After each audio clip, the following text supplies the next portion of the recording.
Hello, Commander.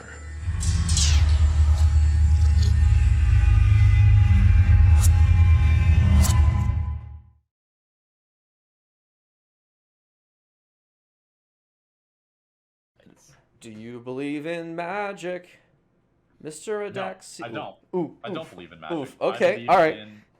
I You believe in the numbers game? statistics that TFK is going to win this game because of the numbers disadvantage. I mean, I've gone on and on about it all game, but you can't not talk about it. It's right. Well, it's affecting every single round of this game except for the first like one or two. well, I think it's just because the Fridge Knights were able to quickly adapt to it. I mean, honestly, it's. I guess. I mean, I'll have to look back in the VOD and see some of these rounds and go back and analyze them more deeply. But with how this is going, I think it's just TFK is playing a normal play style, and Gnome Dome Defenders is just they just don't have the manpower for it. Yeah. They don't have the manpower. I mean, they have the individual player skill, but you can't be taking 1v1s. Right. They need to fix their coordination, but that's really difficult when they don't have a fit. I was gonna say they're trying to basically play a completely different style that they're not used to because they're down a player, and they're playing CS:GO. They're taking 1v1s, taking headshot angles, and just praying to win around and then push off of it. Yeah. It doesn't work like that. You need to sacrifice some damage and play with your team. Well, here we go. Potentially do or die. Well, it is do or die, excuse me, for TGDD as the Gnome Knights, or excuse me, the Gnome Knights. Good God. Gnome Knights, yes, the Gnome Knights. New team. Well, the Fridge Knights are about to kill some Gnome Defenders here, as we're gonna have. Oh goodness, the Knack 11 immediately connected with yeah, I was gonna say, holy cow! Do you want to talk about magic with that wall bang? Cut. Sheesh, I like you cut G. So it's gonna be a shed push.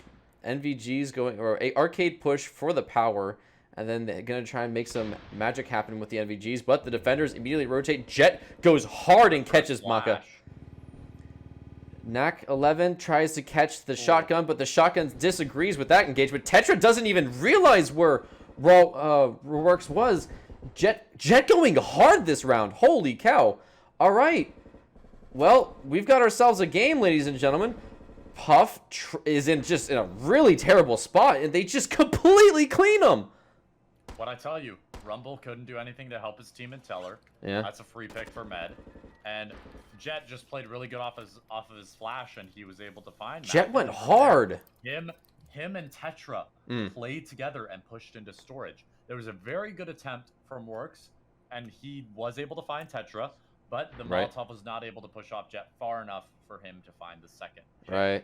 And then at that point, Puffy just stuck. I mean, it was a classic case of he's just stuck in a corner just screaming. That door literally opens and blocks you from rotating out. You can't do anything there. That door opens and blocks you. Oh, I felt so... I felt that. I empathize with Puffy's position where he's just stuck in a corner. Attackers just kind of mag dumping the door, and there's really nowhere else you can hide except just kind of roll over and accept it. Yeah. But I mean, it's 4-6. Up around. It's 4-6. It's closing in. Gnome Defenders. Don't call it a comeback. They never left. They could. Well, they kind of did leave, but. Well, one of them left. One of them left, but the other four stuck around. Look, if we look at the round total, how many rounds in a row did TFK win? Oh, well, the numbers kind of listed. They got 4 in a row. Yes. TFK got 4 in a row. Yeah. So, yes, this is a comeback for Gnome Dome Defenders now if they win. Or, well, they can't win. They have to tie. Right. But we've at least guaranteed 3 games in this series. If it's a tie. Okay. But TFK could make it too if they win here. It is the dome, or not the dome. The dome. Vault. Well, it's Vault Operation Warrior Fist here, and well, let's look at these attacks. So, I have noticed that we were always talking about how TGDD needed to kind of be a bit unique and creative with their picks and their movement, but every time we've seen them go for a round, they're pretty much just mimicking the Fridge Knights. their creativity that we were constantly saying they need to have some weird pick. Maybe it's just a full stack rush reception lockers into kitchen. No, they're gonna go club backstage into kitchen, and that's exactly what we saw the Fridge Knights do. It's not exactly shaping up the game, and when they're down a guy again, and we're going over this again. I'm a little crazy. He's down a guy, but they need to be a bit weird. They need to be a bit kind of unconventional, and they kind of need to throw out some silver strats just to make the magic happen here. Yeah, I'm wondering what they're going to do because you've got the same plan, right? And it's a good plan, but you're a man down, and some of these angles you're going to be fighting against are pretty long, and flashes won't be the most effective against them. So I'm wondering what they're going to do here. We do see, a KR out of Maka. We see a tub on Rooks. I mean, I think TFK is just going to play together here and try to find picks together, which is really going to help them win this round, if anything. Rumble on the auto shotty in a similar position to where Tetra was. Maybe he'll play it a little bit better, but Jet's going to be the one to place the charge. Well, shots immediately. They were expecting, I don't think they were expecting a rush, but just kind of making sure that they don't do anything. Like the Molotov, just to buy some more time. I do like that. Well, just based off of how they're kind of, the defenders are set up here, they're kind of almost letting them go for the kitchen, if that makes sense. Flash goes out. Here comes an auto shotty from Rumble. No, he's going to wait a little bit. All the attackers are now inside club. And the barbed wires, hey guys, office, you want to push? No, we're going to just, all right, they're going to just take their time. And Maka and Rorik's actually going to be able to hold kitchen. Trades, the survivor guy finally catches Rad Sun God. Puffy falls over after the in the initial push. Maka gets completely murdered by Jet, but Rumble gets the refrag. Med and Tetra, they've got the door open. Could they just run in and just say hello? Med's going for it. He's in. He's going to check. He's going to go, hey, Tetra, the bomb's free. Oh, hang on. The door's closed. He gets it. Med goes hard, and that's going to be another one. Yeah, go ahead. Oh, hang on. Can he get Rumble. it? Can he rumble? He's rumbling. He's stumbling. He's not gonna get in time. And he even gets the kill. Med goes so hot. Let's go. This grenade. Oh. Rooks does get the final pick though. But it's 5-6 though. In hand. This grenade could win them the round. But they got it. It's 5-6. They got it.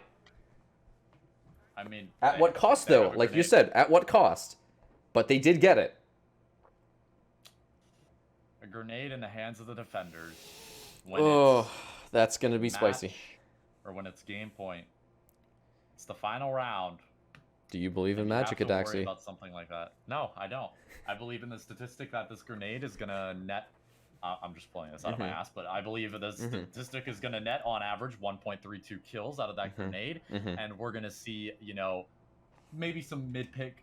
Maybe some mid-round picks come out from Gnome Dome defenders, but that grenade is going to swing the favor to TFK, and then they'll end up having the picks by playing together in Office and Toxic.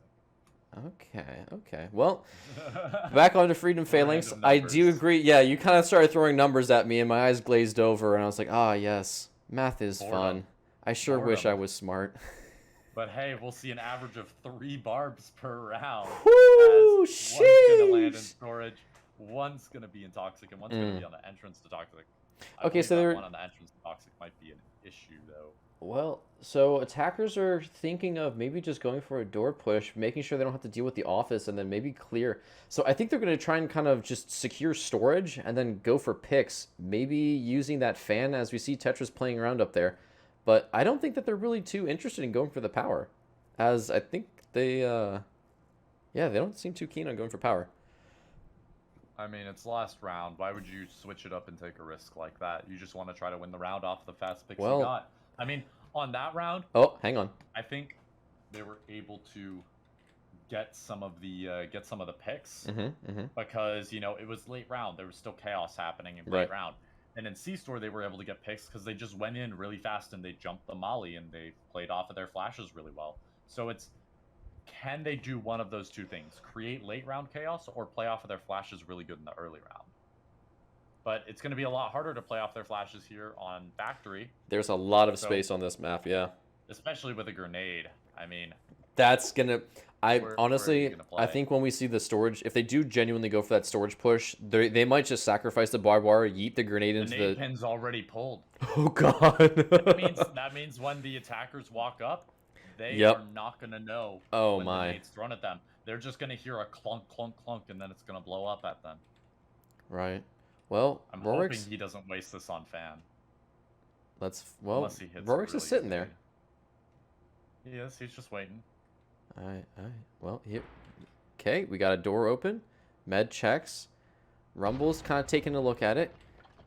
Ross setting up for the fan. There goes the grenade. Oh, there's nade. It's not good. Boom goes the dynamite, and 1.33 worth of value down the hole as the Molotov takes its place. Well, let's see. I'm really curious because look at this. The defenders have completely consolidated into conveyor and have more or less given up the entirety of the map, allowing the attackers to come in. But holy cow, that Saber is way downrange on the west side. They were trying to clear office. No, I appreciate it. Jet trading with the defenders on the buy dock. Tetra, some great smokes, but Rorik's, no, hang on. He's working his way towards power. Heading for power. Got power. And it's going to come down to some NVG battles. Rorik's and Tetra say hi to each other. Tetra getting the better of the engagement. Road flares go out. Med finding Puffy. Do you believe in magic? Here comes, does Med realize that there's a rotate though? He doesn't. He jumps down into the jaws of death, but he catches Maka because he doesn't even care. Rumble falls over. Do you believe in magic? Because the attackers say yes, as there is only one man left. Another grenade goes down. Med falls over, and Jet takes the last man. We're going up 6-on-6. There is a dream, and the attackers are taking this game. It's a tie. It's not magic. Do you believe in magic? It's not magic. As attackers go up, Ghost, they get to it's 6 not feet. magic. It's not magic. It's a tie. Statistics. Mm. It happens. You know, it happens sometimes. Oh, but we take those. Oh, but we take those. I mean, your prediction was still wrong, but so was mine. Well, I mean, yeah. Well, we were hoping to see a 5v5. Yeah. We're going to see 3 games in this series, so don't go Let's anywhere. go! We're gonna take a short break here as me and Ghost argue about what that should have been. Not the belt, Dad, please. It's like we're going to overtime if TFK wins this one.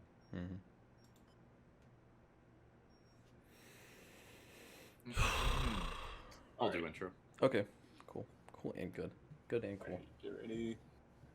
I'm gonna send us back in 3. No, I'm gonna count down from 5. Okay. I legit was just gonna open up with "Do you believe in magic?" All right. 5, 4, 3, 2, 1, and you guys are on right now. Welcome back, ladies and gentlemen. My name is Hello. Daxi. I'm here with Ghost. And that was game 1, a tie game between the Fridge Knights and Gnome Dome Defenders. But this is a best of 3. Now, it is still 4v5, unfortunately. But from what we saw last game, there is the potential for Gnome Dome Defenders to win here. What do you think of that, Ghost?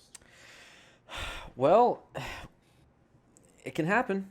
I mean, we saw in that first game, it was That's true.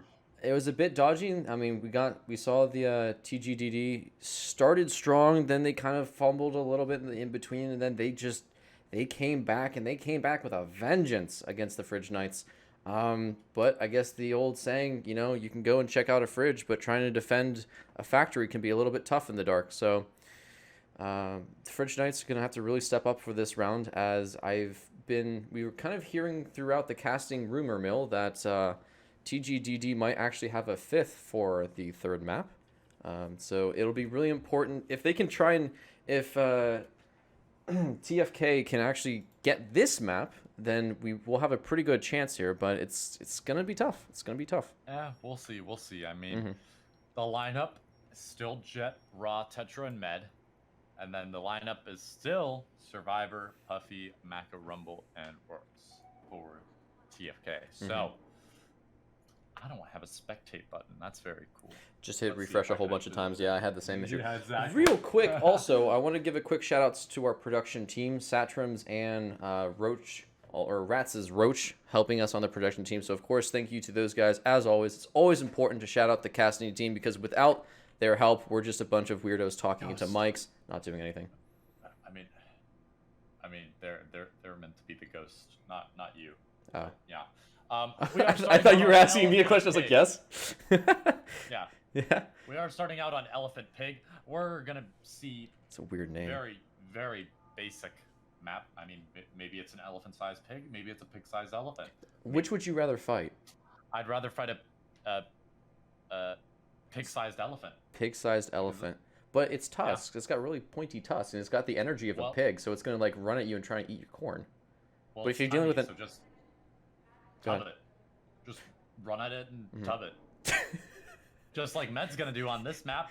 There we go. To pick up the tub. I mean, we'll see. We'll see. As 2 barbs are going to be placed in favor of the office rush for TFK, and it looks like there's no regards for a reception hold. Now, a lot of teams, they try to get early damage off with these aggressive green holds, and it does them pretty well. But neither of these teams are taking advantage of that, and it might be, to their demise as we see a wall charge play come out on this kill house. It looks like we're going to see a wall charge directly in the club. That's going to give line of sight all the way into the back of that little closet back there. And we'll also see direct line of sight onto the bomb. Yep. Now, the biggest position that you're going to need to deal with here is the desk. You've got cover. You can also cover the bomb at the same time. And somebody could also retake from backstage. So, do you go through this wall charge immediately and get pinched? Or do you open up the wall charge and let them molly and reposition and try to find picks after that? I think it's really going to come down to Puffy and Kitchen, because if Puffy is able to get some magic to happen, then we could see a very big shakeup of it. But as we'd mentioned in the first map, here's the rule. We only mention that they're down 1 player this one map for this one round, because they were down 1 player in the previous round, but TGDD were able to make some magic happen and bring it into a tie. We are going to have a reception push, and so it looks like our defending team is going to go ahead and start rotating. Rumble's keeping an eye on the office door, which I appreciate, but our defending side is more or less ready to go. Attackers kind of stacking up. Looks like they're kind of just hanging out and playing some cards inside reception, which, I mean, at least they're being polite. Well, then the whole wall explodes and gunshots everywhere. Molotov goes off. Flashbang didn't really get a whole lot. I think they flashed themselves. I think we saw Puffy back all the way up, so we still have all the defenders still alive within the northern side of the map. Puffy back into a great spot for Kitchen. Might say hi to Med. No, backs off. Oh, finally, the first death of the game. Med picks off Puffy. Gunshots going on between lockers and reception as there is an absolute Wild West shootout here in the club. Attackers finally get in, and just like that, all that is left is one man, one AK, or not the AK, but you know what I mean. And shotgun goes burr. Yep, shotgun goes burr. And Tetra finally catches off the survivor guy as, well, for one, they only traded. He's no longer the survivor guy. Well, no, he is now the dead guy. But that was 1 man died for 5, and the Gnome Defenders, they take their first round. Yeah, Gnome Defenders did exactly what they need to do. They play aggressive immediately off of the blast, and they push in as soon as possible when they throw their flashes. I mean, beautiful stuff. They're doing what they need to. So, and Puffy Rex is going to be writing, use your Twitter or Twitch Prime. Hey, make sure to like and subscribe. Let's go. There we go. Use your Twitch Prime if you want to see TFK get slapped around a little bit more. But that's exactly what Gnome Defenders need Tell to me do. how you really feel, They need to play aggressive. They need to get in immediately after these blasts. They need to jump the molly and surprise TFK, because TFK is not coordinating fast enough after these openings. Agreed. We saw it in the first game, and we're seeing it already in game 2. Yes. So, well, as you'd mentioned, we had it was like 3 defenders on the west side. One of the defenders was still watching office door, even though they were like 90. I'm fairly confident they had heard all the audio cues that it was going to be a reception push, and just stuck office. I appreciate it, but you got to start kind of getting those rotates, and then it became more or less a Wild West shootout inside club, like you were talking about, that aggression from TGDD. really plays into their favor because they are able to win those 1v1s, and in the chaos of the situation, they're able to capitalize and really gain some, exponential value off of that. But if TFK, excuse me, is able to just slow them down even like a fraction of a second, just leave room for pause, it's theirs. It's their game, and then they can play the trades. Even double Molotovs would help TFK here. Yes. Some teams do it on rare occasions, and it's like, if you think something's gonna happen, pop it. Otherwise, not so much. We're seeing a base push. Okay, there we go. Base beach split push. Okay. Castle is a very weird position to hold. You've got all these windows that you can just see into. You're gonna see anybody who's holding inside of Castle unless they're playing inside of this drawbridge right here. So I'm expecting this to actually be opened. Like, why wouldn't you, head glitch the button here to hold bomb? Why wouldn't you have somebody to cross onto the green door into Castle here? Like, I think Pit is actually a very good spot to play. You can't get into it easily. You've got all this area to go up to get into it. So playing Pit, top jungle, and Castle here is actually really, really nice on this map. I was going to say, do you think like a 3 Castle 2 Pit would be a good? Because then, like you said, no. You should not have more than one person in Castle. That's a death wish. One grenade or 2 flashes will kill everybody in there. Okay. But it looks like Gnome Dome defenders, they plan to make a smoke wall to cross base. That is interesting. I mean, I like it. Maybe some nuke tactics here. Well, I was going to say, but like, look, you have Puffy and Rorix both with the Igmars holding the far northern side of jungle. So that smoke wall would make the magic happen. Good smoke to get Med in. Molotov, it covers. So it is going to stop them, but we do have 2 players in beach. Then the final 2 players getting ready to make their push. Here comes. Are we going to see that smoke wall? Let's look at some coordination here from the Gnome defenders. Oh my! That is what we call a whiff, ladies and gentlemen, where you take something, you throw it, and it does not go the direction it wants, and that is a completely wasted smoke. And you just meant to use the clacker. Well, line of sight is going to be very awkward now. Okay. Oh my God! And this is exactly what we were talking about.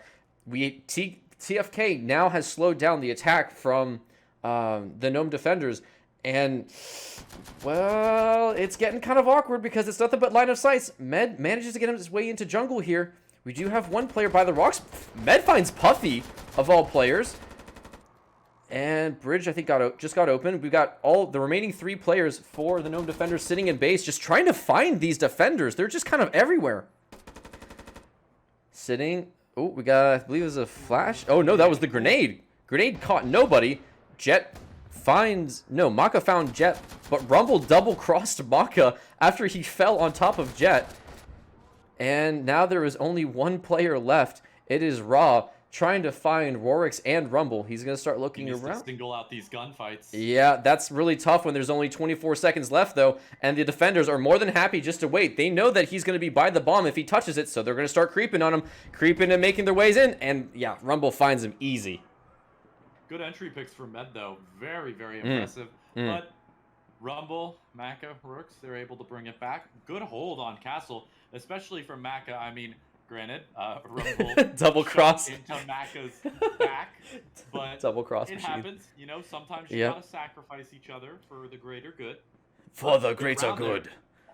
Good round there. From, no, that was a solid defense. That was a solid defense round. That was the one thing that we've been critical of TFK so far in this entire series. Their defense game has been lackluster, but as soon as they are able to slow down the aggression from TGDD, they're good. They're set. They can play those picks like you were talking about. I'm gonna say now, I don't think it was TFK that actually slowed them down there. It was Gnome Dome defenders slowing themselves down with the wasted utility. Well, yeah, that smoke was a little bit misplaced, is the word we'll use.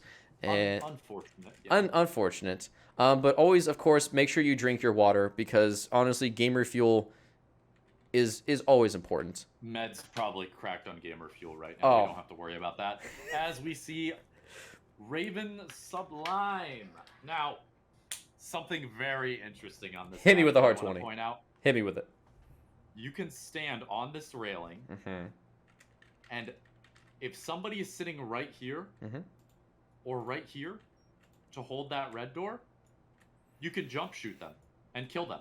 Oh my. So let's hope nobody plays here with a barb, and hopefully the only barb is here with, you know, the mop or whatever. Don't tempt fate, Adaxi.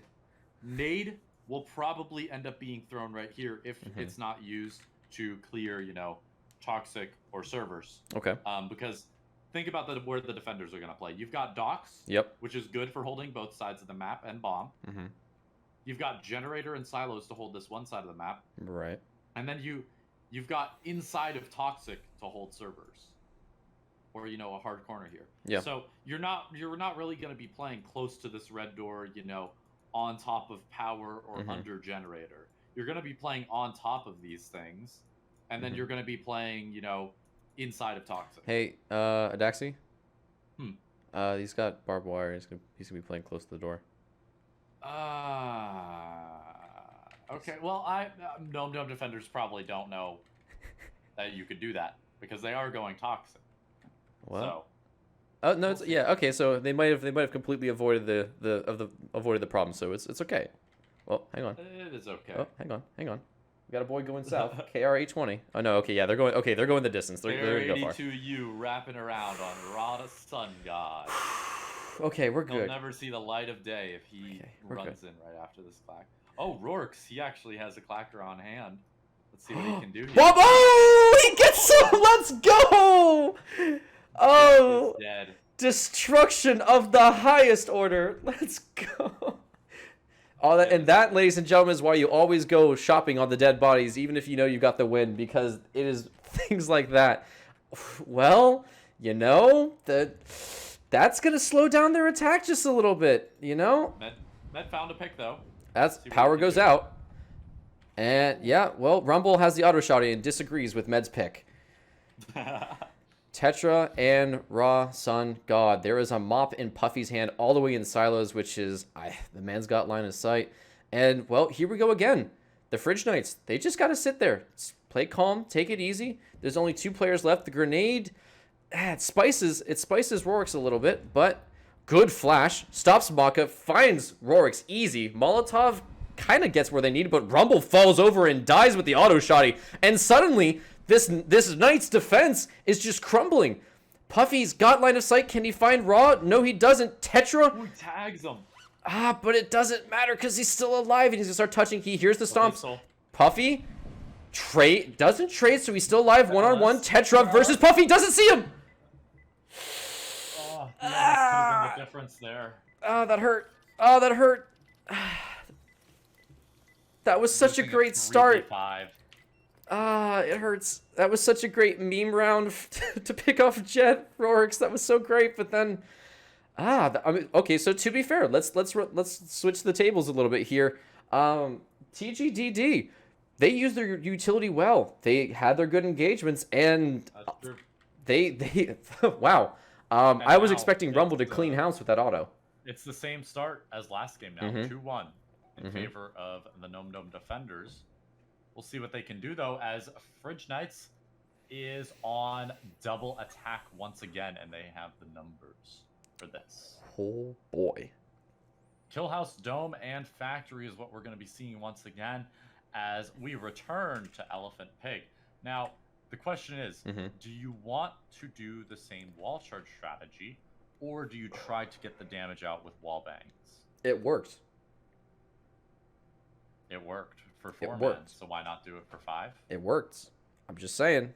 Yeah, and I mean, what a better way to meme on your opponents than do the exact same thing that they did.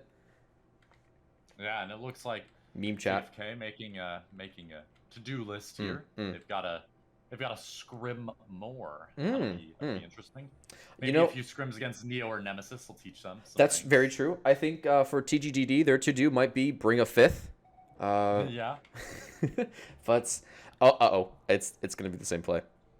It's the same play, and I mean, the Gnome Dome defenders are ready to wallbang this out. They have 2 barbs set up, so if you want to get into the bomb site, you're gonna have to jump over stage or go through a barb, which, you know, you're gonna be a bit more exposed if you do that. Can you take kitchen here? If you take kitchen here, you can clear out those wallbang players. You can make sure they don't counter your rush on the wall charge. But Mm-hmm.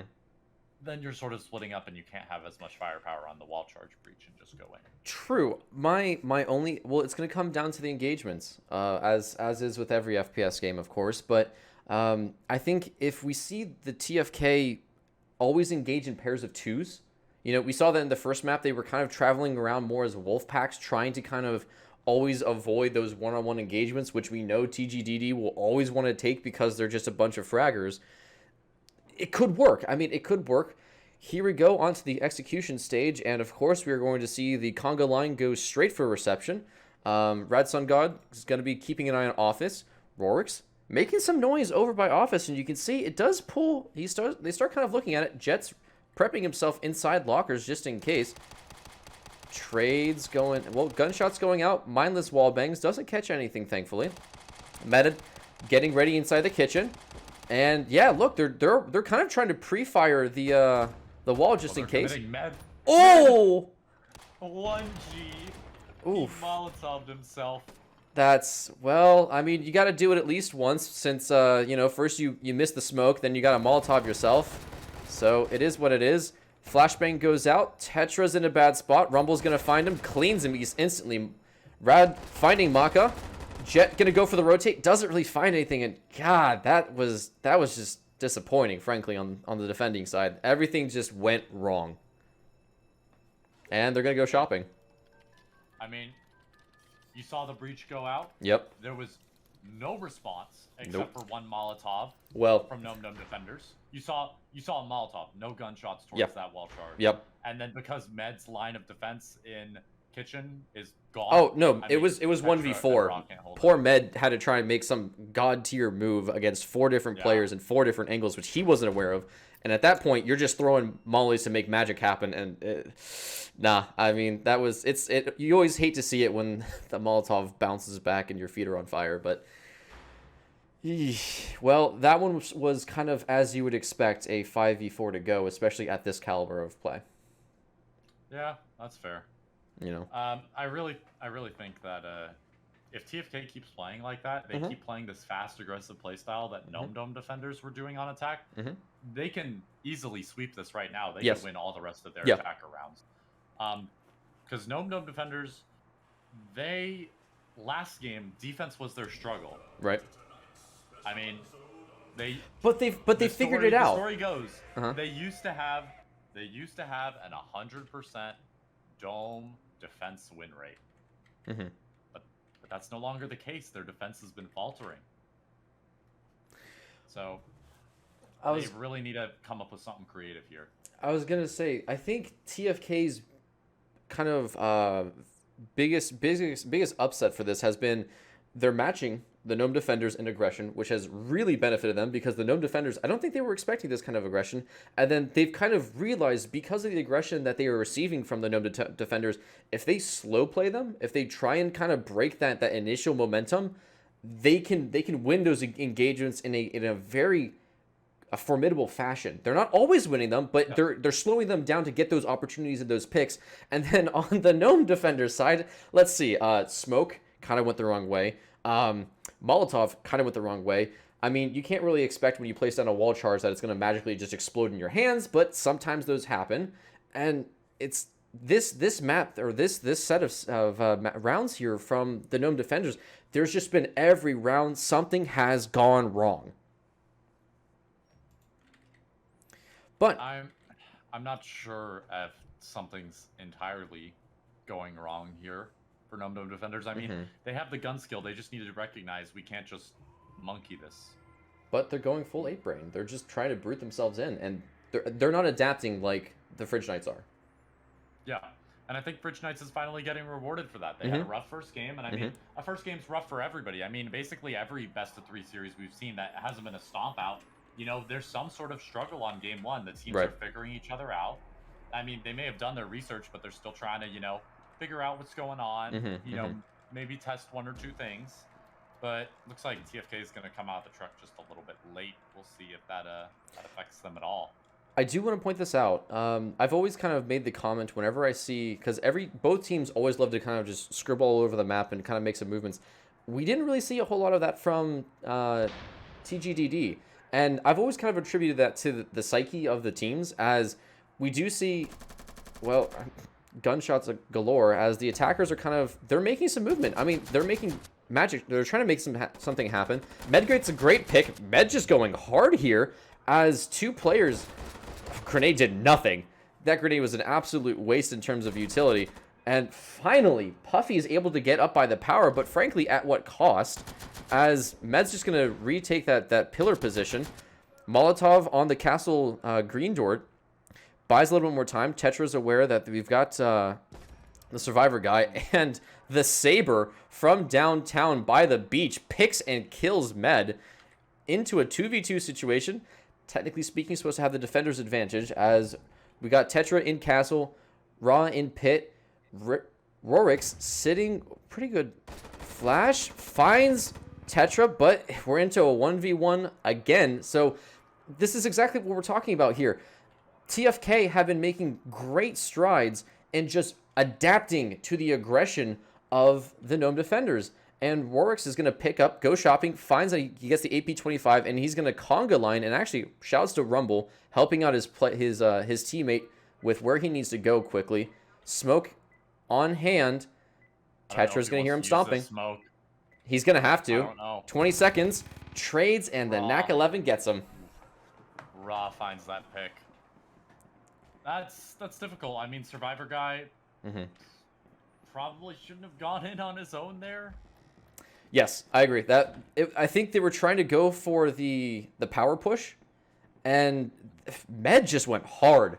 I mean, that Igmar pick just Med every time. Like what, 15-2, 17-2, something like that last game. Yeah. That's what do you expect from Med? It's all that gamer. He's getting cracked on the gamer juice. Yeah, exactly. Absolutely cracked. But I mean, well, it's things like that where it's like, hey, does anyone want to call that Med's just dropping guys on stairs? Maybe we need to avoid going stairs, or bait him into engaging us, then throw the grenade, because that Med backed off, then the grenade exploded. And it's just like, maybe they could have made a little bit more play. I don't know. But here we go into Raven Sublime. That's true. I mean, I wanna see what happens here for the attackers, because Gnome Dome defenders, they won that round off of a hero play from Med. They have to keep making hero plays to win these rounds, because they're not adapting at all, like we mentioned. Yeah. They're just making good, they're popping off every now and then. So, we'll see. TFK, yes. TFK's on the attack still. Yep. We're going to see new maps next round, so this is the time to tie it up, if anything. They need this round. And well, they should have this round. They have numerical advantage. If they lose it, because you're not at the 5-4 mark yet. You're not at the 4-5 or 5-4, whatever you want to call it. You're not at the end of the third quarter. It's okay to be at 4-2, but right now does the momentum swing to one team or the other? Because after Med making a play like that, he might try some interesting things that might either, work out. Yep. Or it'll sort of just throw rounds and give TFK the advantage. With the map-specific stuff, I can't really point out much. We have already been over this map. I mean, we talked about the positions that could be played in, and we saw a clacker kill on the Jet, so that was pretty funny. You love to see those. I do want to point out the double barb at silos. So they are a bit worried about a potential silos push, but the attackers looking for maybe either a 3-2 servers and toxic, maybe go for power. And here we go. Execution. Med with the mop. Servers. Hang on. Okay, no, that would have been nutty if you would have gotten the mop pick just like that. But it is a full stack into servers. We got Rorix going all the way around. Maybe going to try and go for some crazy smoke plays here. Wall bangs the toxic door. Kind of tries to get anyone off. And they're in, and power is gone. So we're going to be having a night match now. Get the door open so your homie Rorix can join in on this match. Tetra doesn't see... Oh, no, okay. He's aware of the Survivor guy. Survivor guy is aware of Tetrix. The grenade, kind of weird spot. Silos. Chip damage. A lot of chip. Rumble very low, but not dead. And... Hey, defenders, you have to stop the bomb from going as you're all in the corner, and you're going to start falling over like a bunch of dominoes. Hey, 1 kill, please. No, okay, and that's the game. Yeah, that's They didn't. half at least. Well, yeah. Sorry, that's the half. But like they didn't. They just kept backing up. Yep, Oh. Med tried to do that hero play again. He tried to get a pick Yeah. right off the start, and then when he missed it and ran away, Yep, that was it. everybody else just waited for him, Yeah. and then nothing happened. Yeah, they. I appreciate the gunfight. Who's the real gamer? Puffy's the real gamer. But he couldn't make it to the toxic goo in time. Yeah, that was. I mean, let's be honest. I appreciate the spawn peak with the mop. Everyone you love to see those because that gets the crowd hype. But what's next? You know, it's kind of not to make too many references here, but it's kind of like in the Finding Nemo movie, the first one where the fish all escape from the tank and then they get into the ocean and then one of them goes, "Now what?" And there's just a pause because we can trade. Yeah, trades. Those are a thing. No, we're all going to run to the top, the northwest corner of the map and trade. Hide. Oh, wait, hang on. They're defusing the bomb. It's like, yeah, exactly. Guys, come on. We need to see some life. But all tied up as we move into the second half of this round or this map. Saturn. It's a C-store Whew. with a very interesting freezer bomb. We've got another skylight drop as well as something I find interesting here. Okay. Storage. Yes. Red door. Yes. This gains you so much. Because if you have bathroom control, and if you have storage control, who says you can't just drop storefront and go to the bomb? Very true. Very true. Because all the defenders are going to be chilling over here in Teller Arcade and Office. Very true. And we did see that they went for the power push last round. Well, actually, no, everything's reset. So, I don't know. Do you think that it's viable to go for the power since, I mean, the only thing really stopping you is just a breaching or a wall charge to get the shed power? Is it viable? Not really. I mean, you know a defender's going to be playing, towards Teller or Arcade. Right. And if you get funneled through here, you're dead. So, this breach, honestly, I don't know what's going through TFK's head. I mean, maybe they'll rethink it. Maybe they'll rethink it during this pause. But it looks like we are at half, and we'll see a fifth player come in for Gnome Dome defenders. Let's Possibly. go. Oh. So. Lag detected. Yeah, it's because we're restarting. Oh, okay. 3-3. Yes. At the half. Yes. And now it's going to finally be a 5v5. Let's go. It's going to be 7-3. That's just what I'm saying. 7-3 out of 3-3. From 3-3 to 7-3. Yeah. Okay. All right. Well, I mean, this could. Here's the thing, right? Right now, we have to kind of get into the mindset of the players, right? TGDD has been, their energy this round has, or this round has been kind of lackluster. I think this first 3 rounds are going to be so important to give them that energy to finish out strong. Or inversely, if TFK pick off and kill all 5 of them in a clean sweep for the next 3 rounds, that's going to destroy TGDD. And I do not think that they're going to be recovered. I think, seriously, as soon as we get back into these 5v5s, it is going to be, these first couple rounds are going to be crucial. Absolutely crucial. Agreed. And I really think that Gnome Dome defenders finally getting a 5th will not it could bring some hype. It won't fix the morale per se, but it'll let them roll. It'll let them go through the game more comfortably because I can tell you now, whoever's IGLing on that team is ripping their hair out. That's fair. They are mauling right now because of how close game 1 was.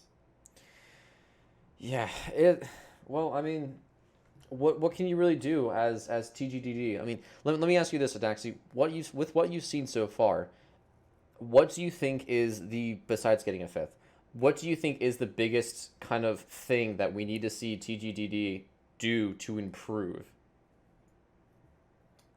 Well, I mean, they've played them for what, an hour and a half now, and they still haven't adapted to their playstyle at all. They haven't taken a step back and said, what happened that round? How did they play that round? And what can we do to counter that next time when they lose? So when they lose a round, they're just not fixing that mistake. They just go back to oh, let's just rush and get all the picks and then try to They, win. they go back to the ape brain strat, just brute force it. Mm-hmm. Yeah, which I mean, that's kind of working in Rivals right now. If you could just outfrag the enemy, it's gonna work. But that's not gonna work when you move up. If TGDD is Right. the team Right, to move right. up into DPL. Well, no, that's So we have to look at these teams as, are they good enough to move up? You know, do you, and let me ask you this, do you think TGDD is good enough to move up in their current setting? I mean, I haven't seen them with a full 5 in this game yet. So Fair, now, no. very fair. No. That is kind of important. Okay, so now let's turn the table.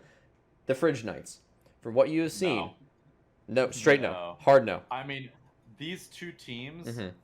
how they're, I mean, TFK has Mm-hmm. a very flexible playstyle, which will serve them very well. But it seems their ability to win gunfights is Mm-hmm. not on par with rivals teams like Neo and Frisky.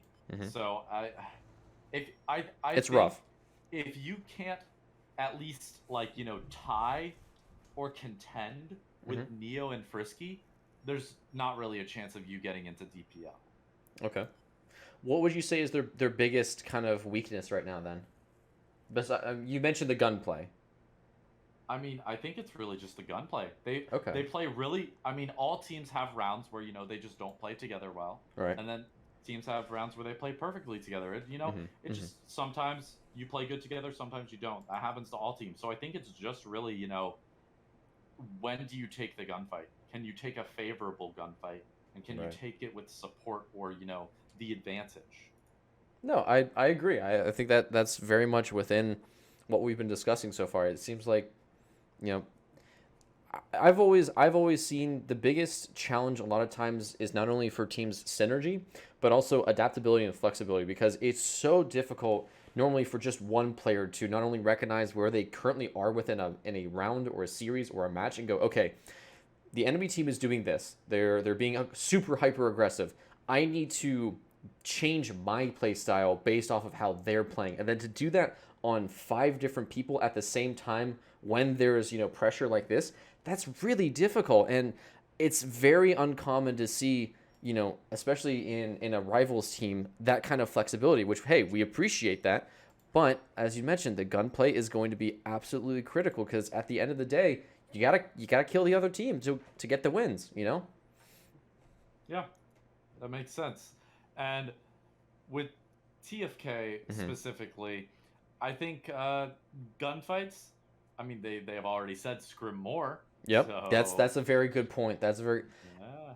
And hey, with this is a perfect location for you and maybe 4 of your other buddies to get in when you're good enough, play a couple rounds with other good players, and really kind of expand your depth of due process and really understand a lot of these maps, and play against very solid teams Yeah. like Genesis and Neon, as you mentioned. Yeah, and we're back. We're gonna be on Frosty Sledgehammer Woo. as we start this one. This is Factory. Yep. And we're starting at 3-3. Gnome Dome Defenders. They're on the attack.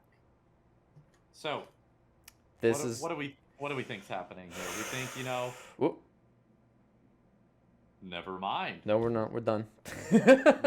maybe we're not on Factory. We're done here. Maybe we're not on Factory. Yeah, but I think with the full attack force now, even if it is a substitute or something of this sort, Right. it'll go fairly well. It looks like we're gonna be getting back to the Yeah, I think we're going just straight same back to score. Yeah. Yeah, we're going back to the same score. So that will take just a moment, but we've already been talking for what? 2 hours? Goodness. Oh, what yeah. else is there to talk about? We've got Kill House. But Well, oh no, it's going to be skipped. Yes. Too bad. Yeah. I think we're getting up to 3-3, and frankly, I mean, it's really not. Let me ask you this, Adaxi, with your deep statistical knowledge, who would you say has the best opportunity to rise above the masses of the rivals teams, and who would you say is the dark horse, or not exactly favorite but showing some extreme promise?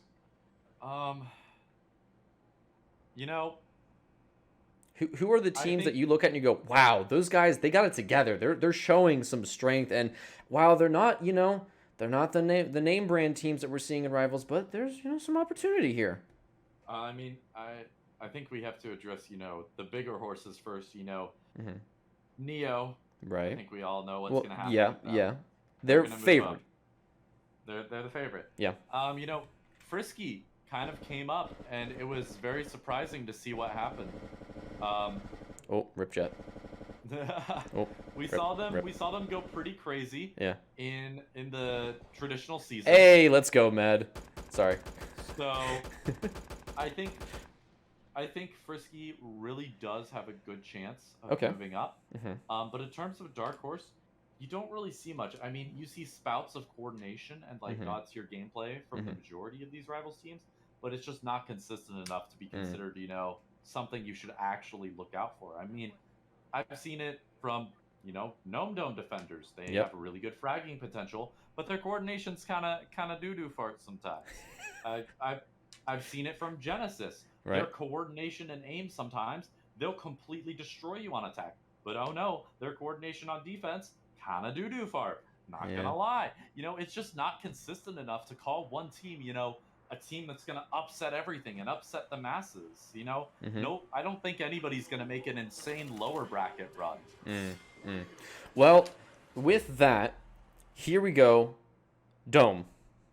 The Gnome Defenders on defense. Arrow. And it's going to be a gigantic jungle with water cow. In the middle. So what does the jungle do for you? You got two entrances. You got the green door and the red door. Two doors. If you want to Count set them up up. a barbed wire right here, you've got so many places to hide as a defender here. So Line of sight. Just immediately counter a push. And hey, how are you going to get into obs? How are you going to do it?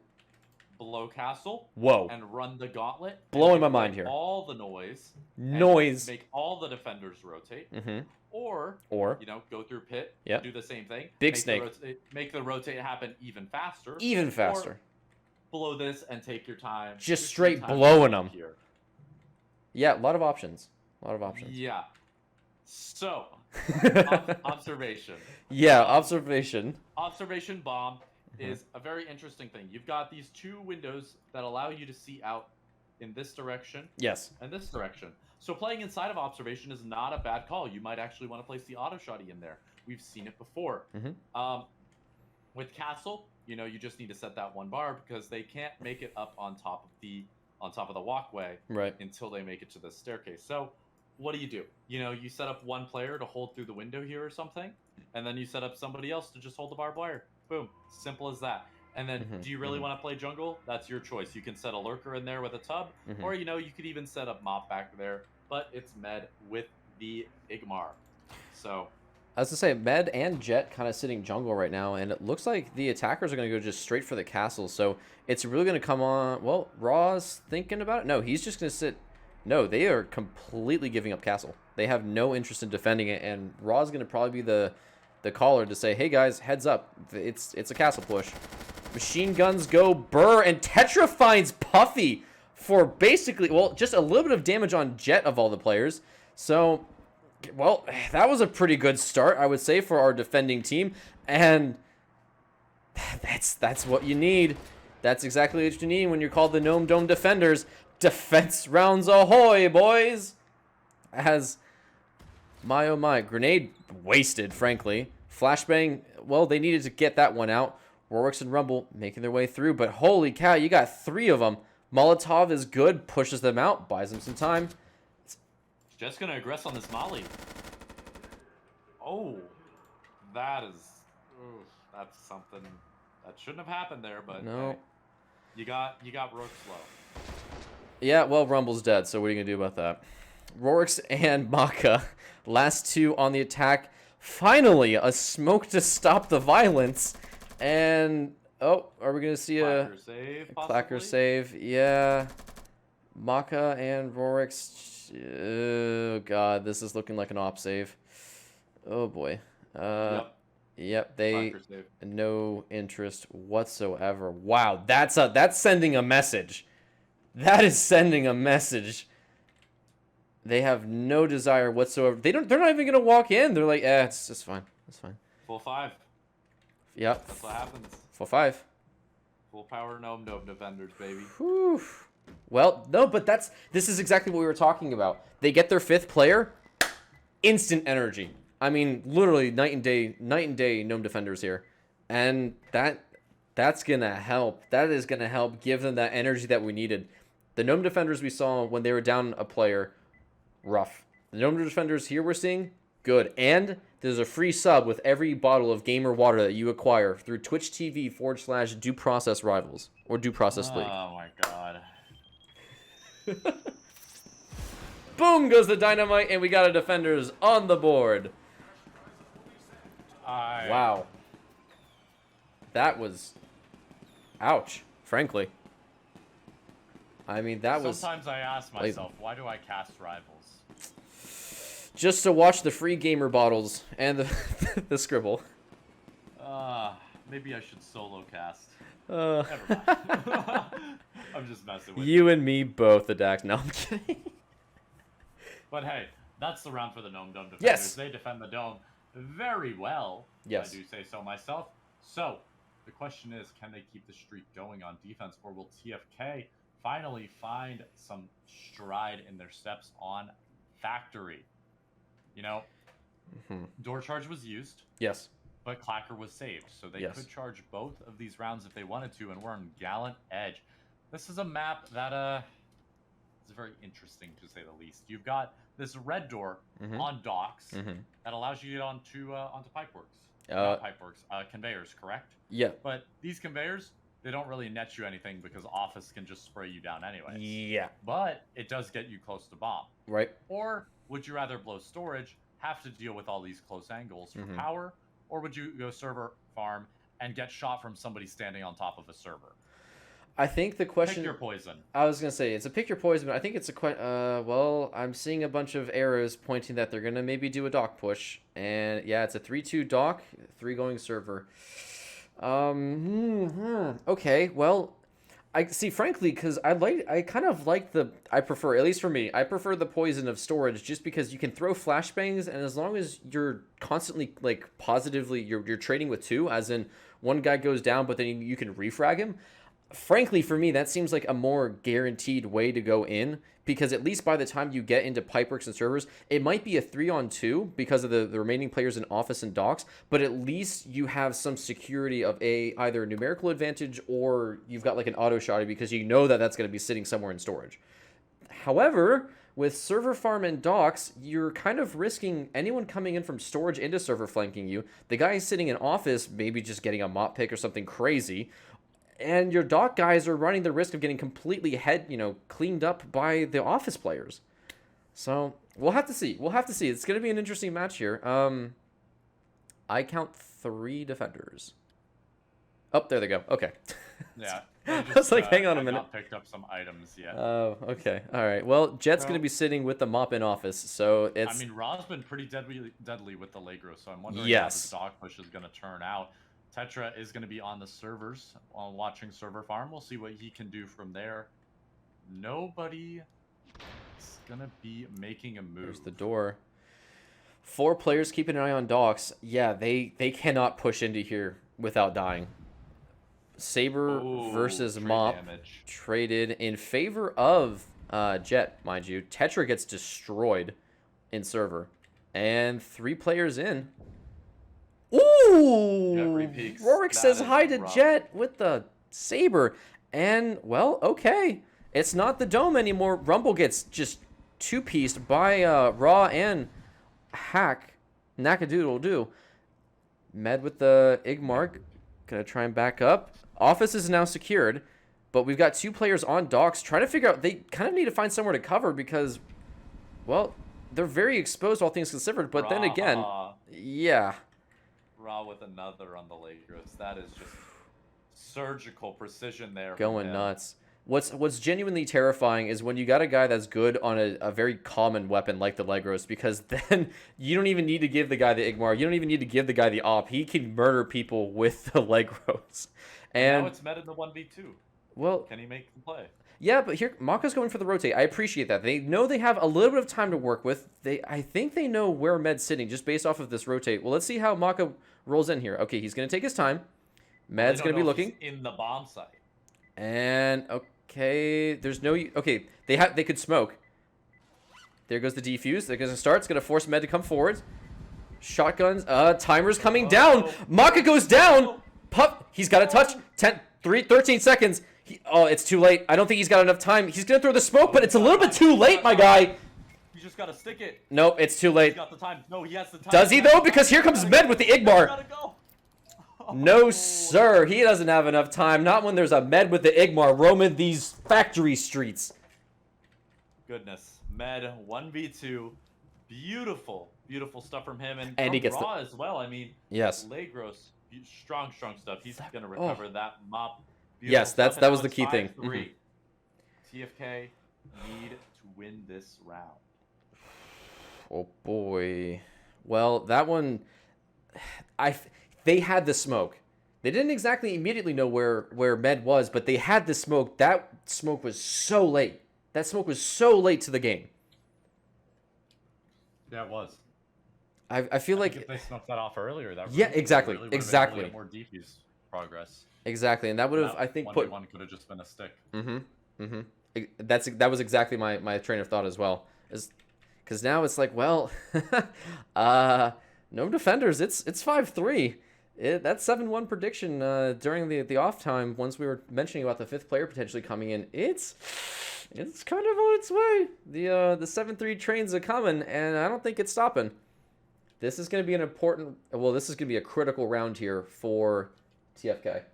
This is going to be a critical round. They have to get something to happen. I mean, whoever wins this game only has to get a tie in Game 3 to win the series. That's what it is. So I'm curious to see what creative methods come out here from the Fridge Knights. Is they're going to be using the Fridge's red door to get a line of sight into Arcade, as well as get into the storefront, as well as dropping down to Teller. Teller is going to be a very strong position in this map because you've got, it's Teller, the shutter button. Right. But on top of that, it is a very strong flank watch. You have cover to watch your flank as well. So we'll see how they use it. This is just a bit dicey. I don't know. I'm kind of sitting on the edge of my seat here because one mistake here from our Fridge team, that could be it. Yeah. I mean, now is the time where you can't make any more mistakes. Right.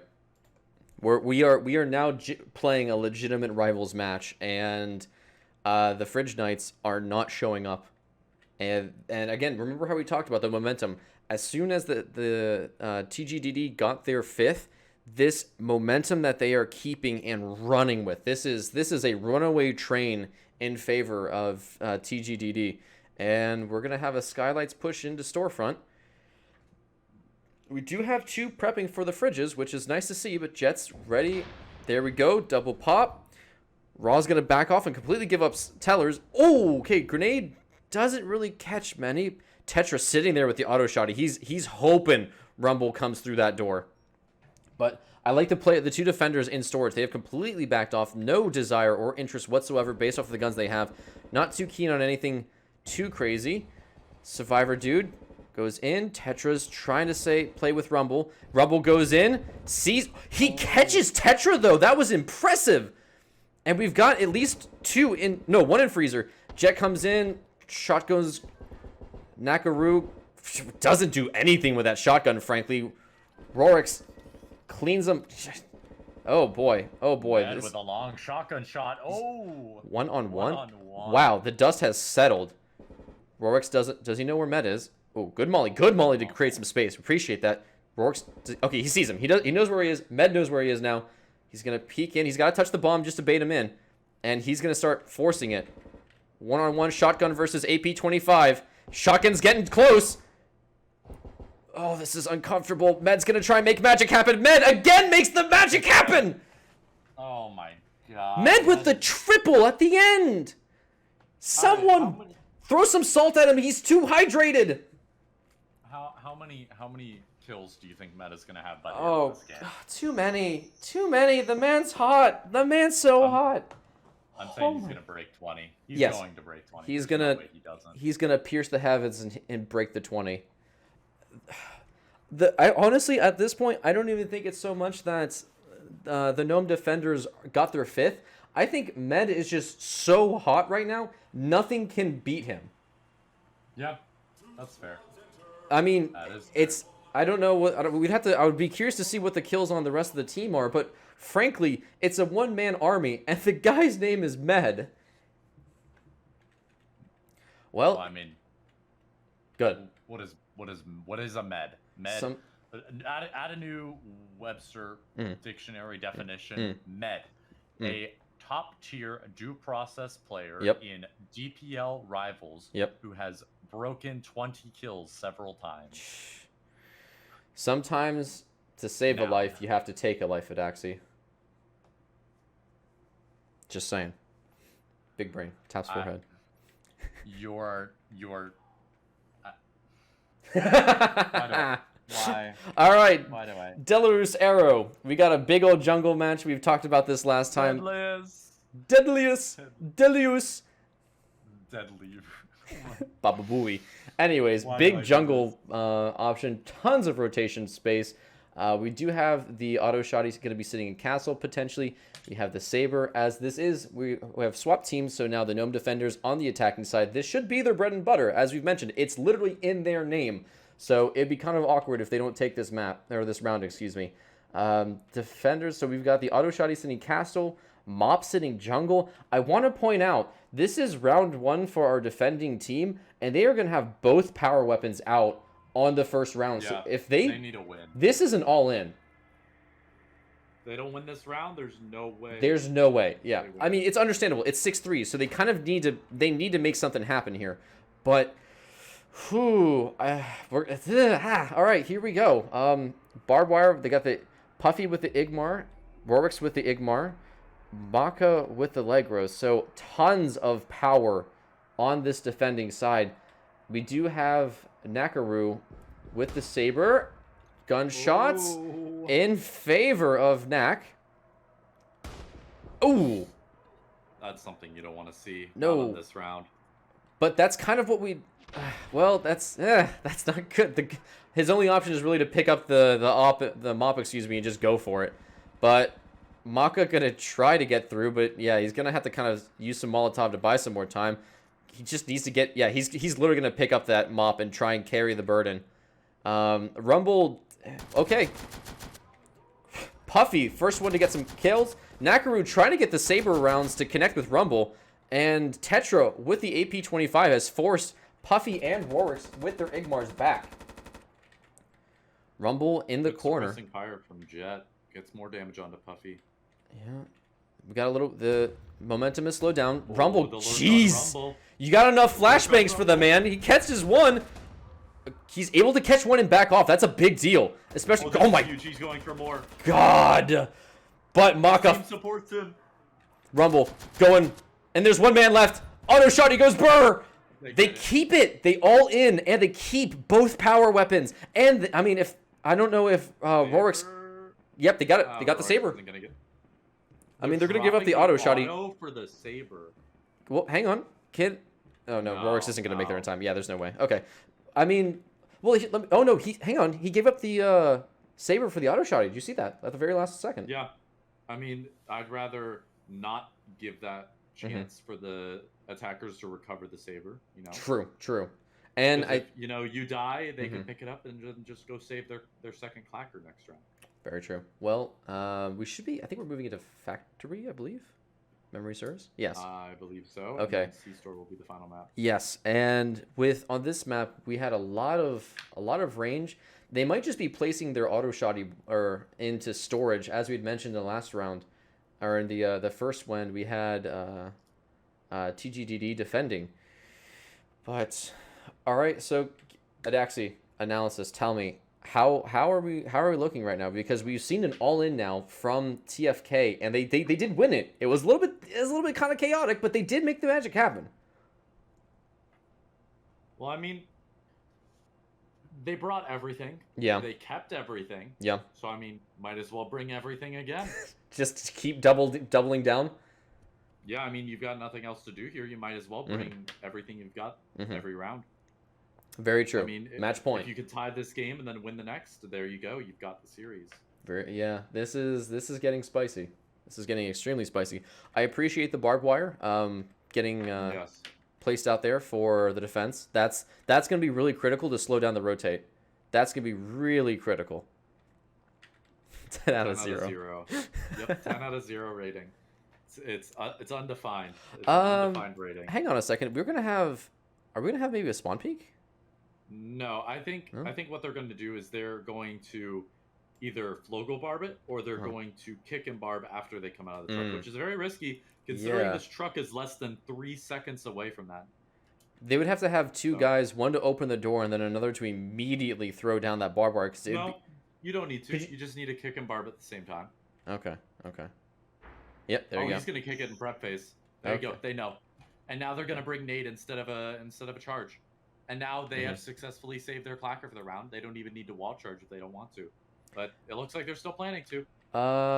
We do not have the auto shotty unless I'm being blind on the defense side. Huh. No auto shotty. No auto shotty. Interesting. Smoke instead of grenades, so they're not even gonna go for the dock push. It's gonna be storage. Or perhaps servers. Maybe storage servers? I think it's servers with some sort of wall charge. Yeah, they're wall charging onto Pipeworks. Yeah, I mean, I like it. That's an interesting way to kind of make this happen. And look at this. We have 3 defenders watching dock door, doing nothing. Now they're going to rotate. Maka still, yeah, we got Puffy with the mop just holding that just in case. But frankly, he needs to be he might actually have pretty good line of sight if they do decide to go for that wall charge. Oh, beautiful. Molotov is so good! Oh. Hey, whipping up your boy Tetra. That's a spicy attacker. He's done. The man's done. Spicy. And another one comes in. Oh boy. No, it's falling apart for Gnome Dome defenders. Oh, the fridge. Yo, Master Chef fridge team, let's go. They got some good cook skills. They're just cooking up these attackers. Rumble goes nuts. Rumble gets another and it's 2v4. Puffy is aware that... Okay, there, he's starting to move now. I was about to say, he is aware that they're all coming from server farms, right? But the wall charge is still going to happen. Yes, but Mop. Puffy. But Puffy on the Mop clicks him? Oh. Doesn't even... It's a miss. Hang on. Yo. It's falling apart. Fridge, please. Puffy, you gotta click some heads, homie. Whiffs again? Okay, alright. Maka goes hard. One left. Maka doesn't know that he's in bomb site. Well, he's gonna touch it. No, hang on. Puffy. Okay, they have to know. Mac's gonna push for Puffy. Maka, you gotta help him, homie. He's playing the game of time. This is what they need. Naka's... Oh, God, this is awkward. Oh, and he's done. Oh, there's the shot that he finally hits, and it's 6-5. It's coming up. Big breaths. Big breaths. That went from, hey, this is pretty funny to, hang on a minute. Whoa, hang on a minute. Okay. Yeah. All right, good. Good. They did it again. I mean, they managed to save the auto shotty for the potential tie. Huh? It is now 6-5. Fridge Knights on the defense. The memes have been the Fridge Knights can't defend, but they're gonna have to for this last round. They have to win this for another tie. I mean, if you tie this here, it's a much easier task to win the final game than it is. True. Yes, that is. If Gnome Dome defenders win this game, there's a lot more stress on you to win because they only need to get 6 to win the series. Correct. But if you tie here, both teams have to be in a win scenario to win. Yes, absolutely. So if you tie again, it's overtime. So then tell me, Dire Sphere, Fridge Knights on defense. What is the best ultimate gamer hydration strat that they can put out to try and slow this Gnome Defenders roll? The unnamed energy fuel sponsor of today. Yeah. Brought to you by Gamers. Yeah, brought to you by Gamers. By Gamers for Gamers. By Gamers for Gamers. That's what DPL is as well. Oh, absolutely. By Gamers for Gamers. But what I think we're gonna see here is wall bangs. Ooh. If you can play okay. inside of office and bathroom, Uh-huh. you can knack and Legros here. Dirty. And just get free kills. Dirty. Now, if you long arm the bomb, yeah, it's going to be a little bit more difficult, but it's still possible. So the question is, if you hold arcade, are you going to be able to hold this line of sight? Because this line of sight usually gets opened up after a while, and then it cuts off the rotate. Can you keep control of this single rotate? So that's gonna be the crucial part then. If you can keep control of this rotate, you are able to keep sight control. Okay. So it's going to come down to you don't have sight control from tellers. You don't have There- I mean, you can wall bang like Rourke and Maka are planning to, but if you don't have this rotate control, there's no way you can cut into the bomb site without getting So shot. then would it have been viable for them to have the mop in arcade just to watch that line? I mean, I wouldn't dedicate an entire sniper there. I mean, the attackers don't have a sniper. Right. Smoke wasted. Okay. Yeah. Weird. Well, you know, it happens. I guess he just didn't want it. I mean, it might have been the. I don't know. We'll have that'll be maybe another one for the replay, but looks like they're actually gonna swing on a drop. Yeah, and grenade catches. Okay. Molly stalls it. Molly stalls it. Grenade catches the barbed wire. There's still the barbed wire covering the freezer. Rumble is at the teller's door, ready for him. Be in good positions here. And they all fall in. Goes out. Gunshots go lots of damage. through. First one, Raw goes down. Oh, but they get the survivor guy. And Puffy just gets completely cleared out. Maka doesn't protect him, and the attackers are coming through. Do something. Works has to do this rotate. He has to do the But no, he can't. Nakaru's just expecting him. They're ready for this. Jet's going to be on the bomber, and he's going to force Rumble. It's going to come down to can Nakaru stop this auto shotty, and he cleans them. But now it's on Rorix. 1v3. Finds Med. Med has been just going so hot, and that's it. That is it. 7-5. And the Gnome Defenders finally break the tie streak and get onto the board. It is going to come down to the Fridge Knights being able to either tie it or that's it. They have to win. They have to win. They have to win it. They have to win it. If Gnome Dome Well, sorry, I meant win it and then tie. But yeah. If Gnome Dome Defenders even get 6 rounds and tie the third game, the series goes in their favor and they will move up in the bracket. That's big. Do we have the bracket? Can we take a look at the bracket? Yes, I can take a look at the bracket. So goody. If we are looking at the bracket now, so DPL Rivals Season 3 promotion. Hit me with it. We're looking at Fridge Knights Gnome Dome Defenders right now, right? Yes. Whoever wins this game goes up against Project Neo. Oh God. Oh God. All right. And then oh God. After this matchup, we have Genesis and Pogfish. Okay. Whoever wins that faces Frisky Fraggers. Okay. So the winner of Neo and whoever goes to promotion. Winner of Frisky Fraggers and whoever goes to promotion. And then the losers of those games will end up in the losers bracket where they all fight each other for the last promotion spot. Well, I'm not saying that we kind of already know the outcome for the winner's side. It's favored. Now, to be fair, we did talk about how this match was going to be a 7-0 clean for the Gnomes in the initial, but then they were down again. I said it was going to be a little bit closer. It's true. Okay, 7-3, excuse me. But to be fair, the Fridge Knights went up to 5. I mean, they're fighting. They want this. They genuinely want this, but that last round, what happened? I mean, they just fell apart. I mean, that map is so difficult to hold if you don't have that one line of sight. And we saw the attackers commit 3 flashes and 3 players to get it. Oh yeah, no, they guaranteed it. They guaranteed that line was not. After that, it's just you have nowhere else to go. Yeah, that was. I'm not sure if these teams are waiting for a break or getting ready to requeue, but we will be right back as we're going to Game 3 with Gnome Dome Defenders and the Fridge Knights. Don't go anywhere. This has been an intense series. I'm throwing it back to you guys. Okay. Ready? 5, 4, 3, Duelo. 2, 1, and you're on. Welcome back, ladies and gentlemen. We have an exciting game, and it's game 3 of the series. Woo! Fridge Knights versus the Gnome Dome Defenders. The question is, who wins this one?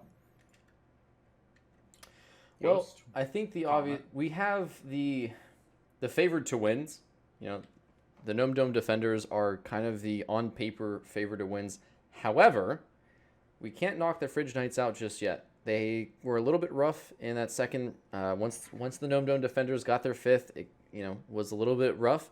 However, we were actually talking about this in the intermission. Med going absolutely ballistic for the Gnome Dome Defenders, and while his team has been, providing him the opportunities to go so just, lunatic and absolutely bonkers, his team has been able to help him, but Med has been going hot.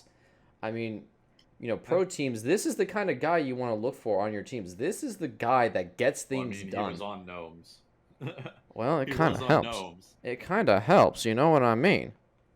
Yeah, that's true. But we are on Fist Clever. This is going to Yes. be our first map of this final game in the series, and we've got to find out who wins this one.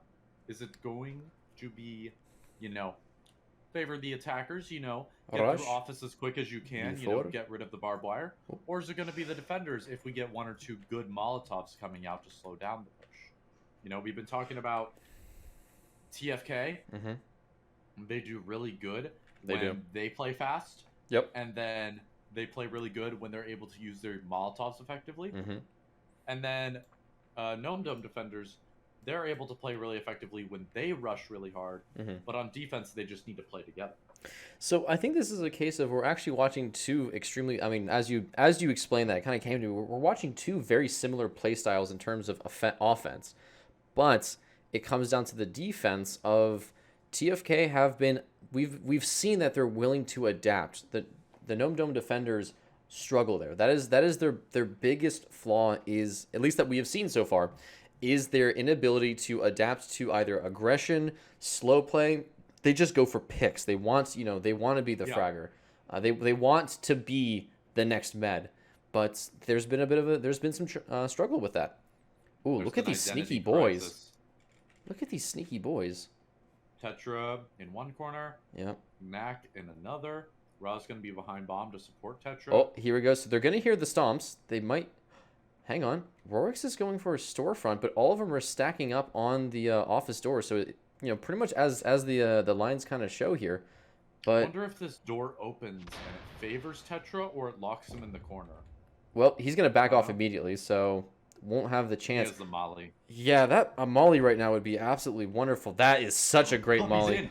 Oh! Doesn't even matter. Roz said, hello, I am behind the bomb, and clears him. Rorix is ready to maybe try and catch Jet in the freezer, but Jet finds him first. Gun trades go back, and sheesh.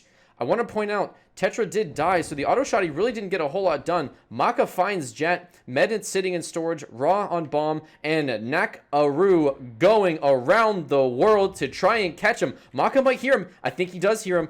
They find each other.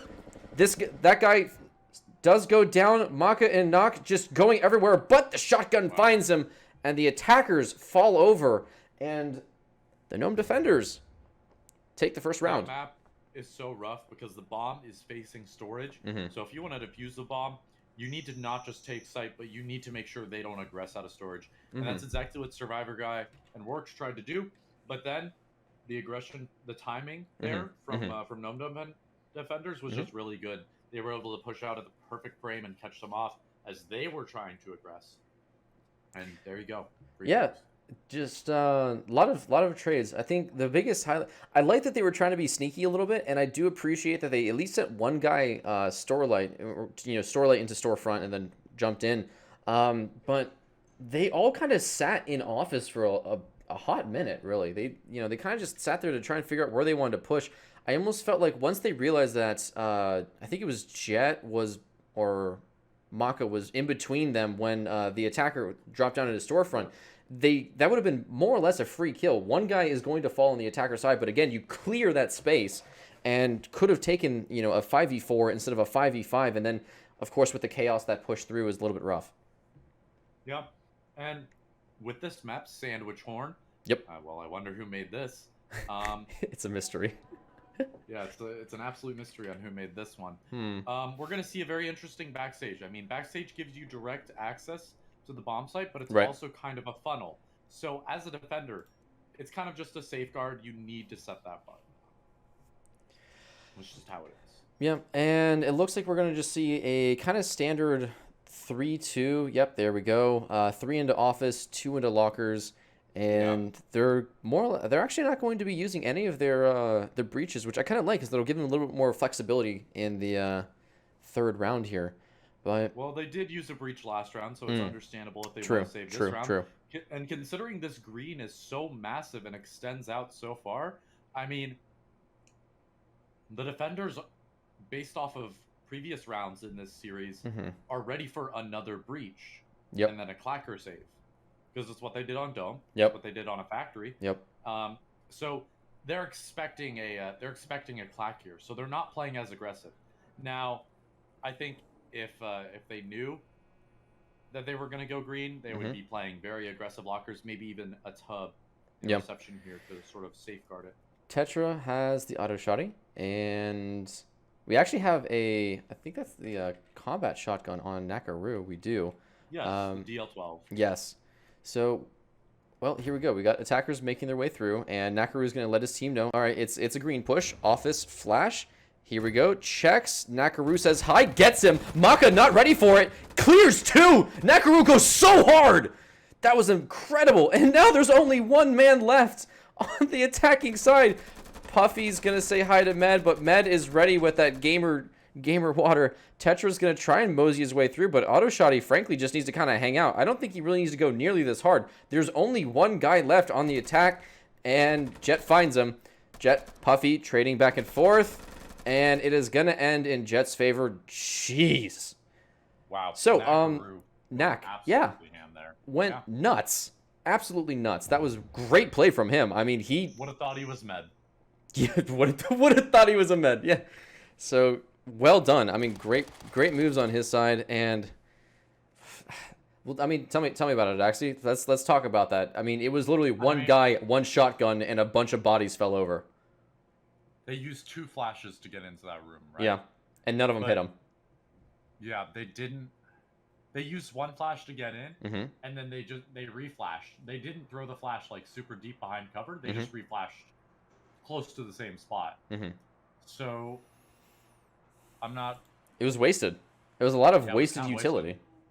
I think it was just that 1 flash that was wasted. There was really no issue with any of the other utility. I mean, the southern push was actually really nice, but just didn't get anywhere because the top team got absolutely obliterated. Right. But now we have a pit. Yes. A pit, a beach, and a castle, all pinched between each other. Now this castle is honestly a really strong position if the attackers get to it. If you can smoke your jump here and just book it, you have so much cover here to play around in jungle. Like, what do the defenders have to peek? They have water. Yep. They have the bomb site. Yep. And then they have over in the jungle right here. All of this cover counters that. So you can just play off of this door, play off of this window, or even play all the way back here, and you counter the one angle that they have on you. So this beach push is actually not a bad idea if you want to go for it, or even just send a sniper there to make sure nobody can rotate out or in or out of water. The real thing is, can you hold pit? If you can hold pit, the attackers have nowhere to go. I was going to say, it looks like it's a 3-2 pit beach, which is exactly up with what you were saying, and I like the idea. It's just going to come down to, can the Gnome Dome defenders defend their dome? And I think they're gonna. It's gonna come down to those initial picks. Frankly, once the first couple guys get through, if we're able to see maybe 1 or 2 freebies, that will of course it'll absolutely turn the tides. We have okay, here we go. Tetra sitting castle with the auto shotty. What do you think? I like it, honestly, but I'm gonna disagree. Okay. Where does he go? He goes into pit, which is a long range fight. He goes into base, which he has to weave and curve around cover and take chip damage from players on beach. I think his job is just to make sure that they don't get castle. Because here we go. It's going to be a full... No, it's going to be a full pit. Well, he does have an LS, but... Yeah. I think the real thing that's going to determine is not the entry pick from Med here.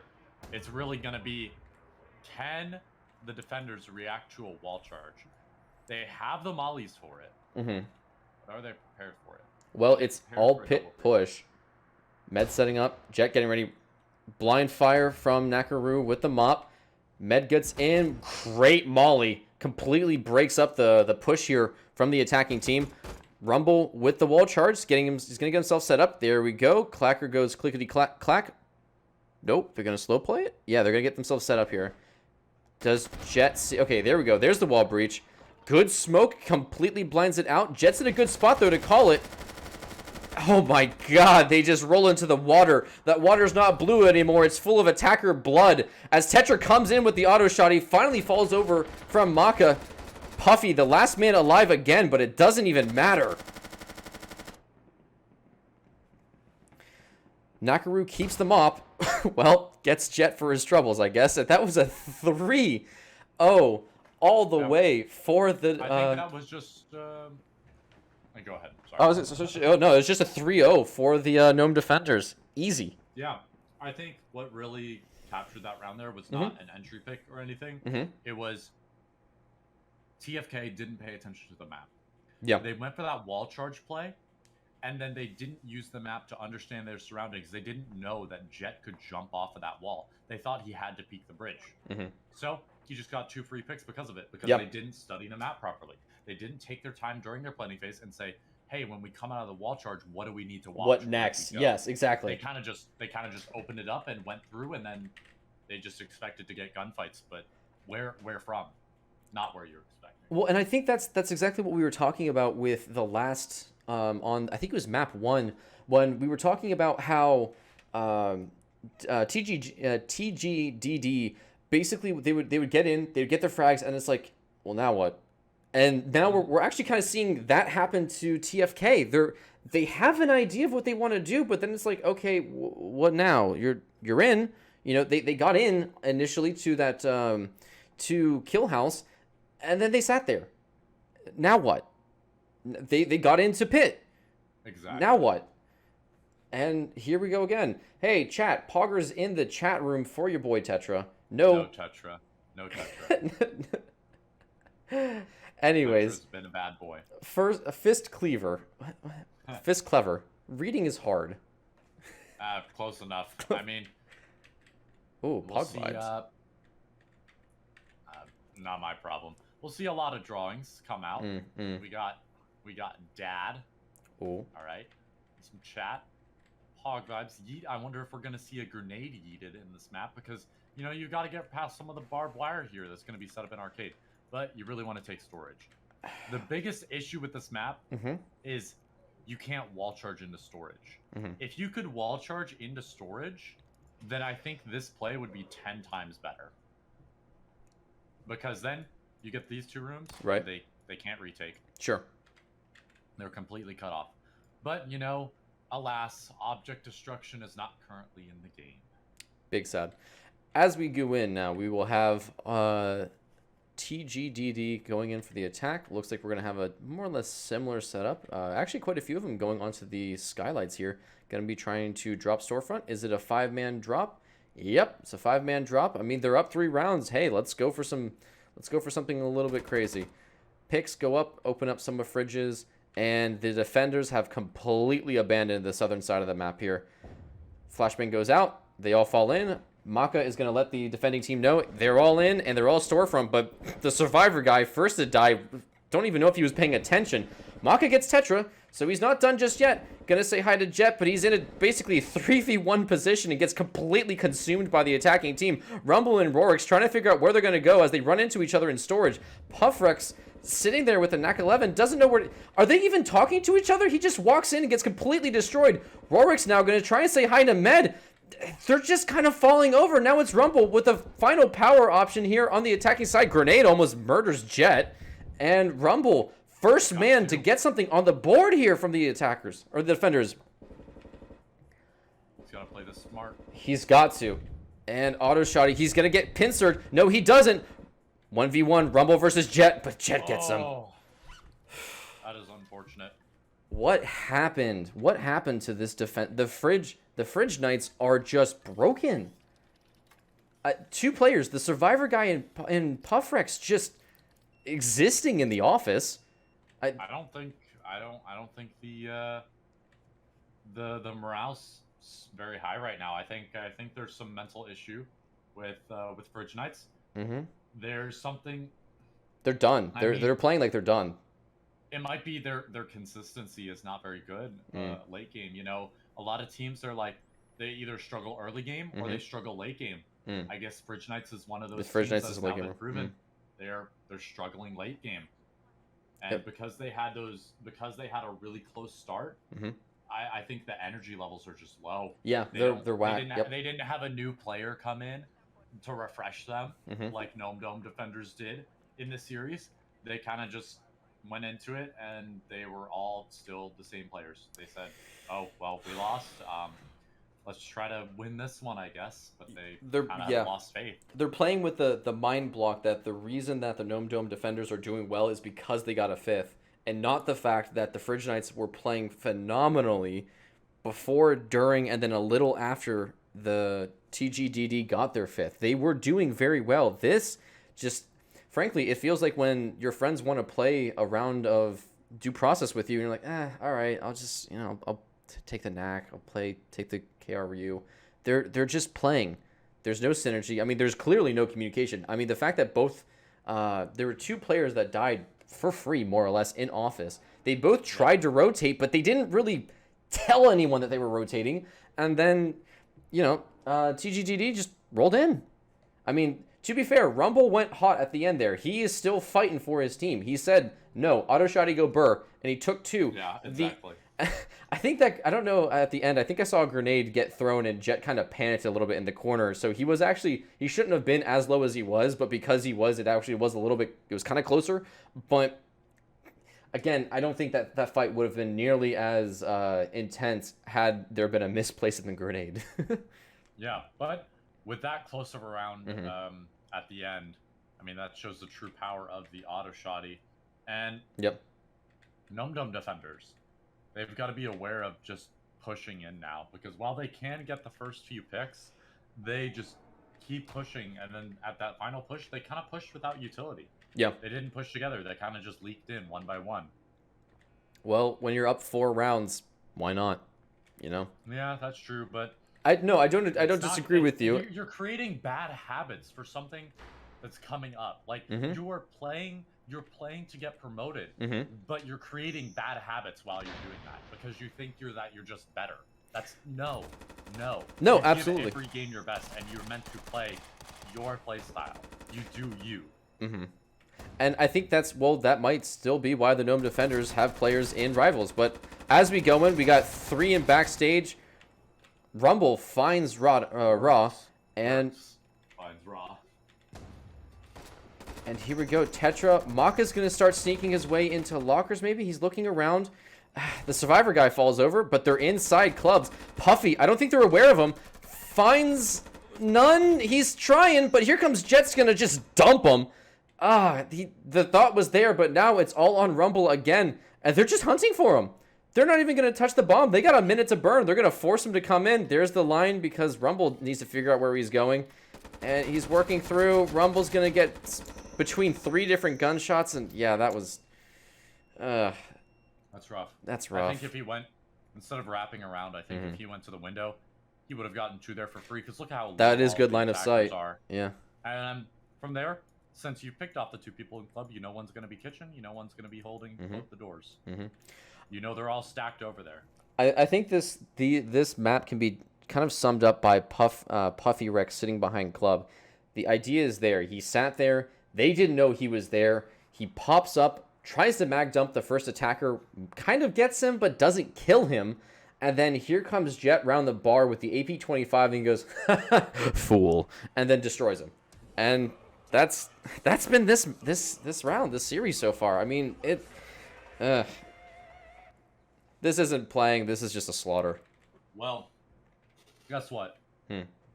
Gnome Dome Defenders only needs this round. Yep. Match point, do or die here for our defending team. Well, you can't make any more mistakes now. but it's been nothing but mistakes, you know? Exactly. And now it's, how do you play against a team that has finally stepped up their game and is putting all they have into it?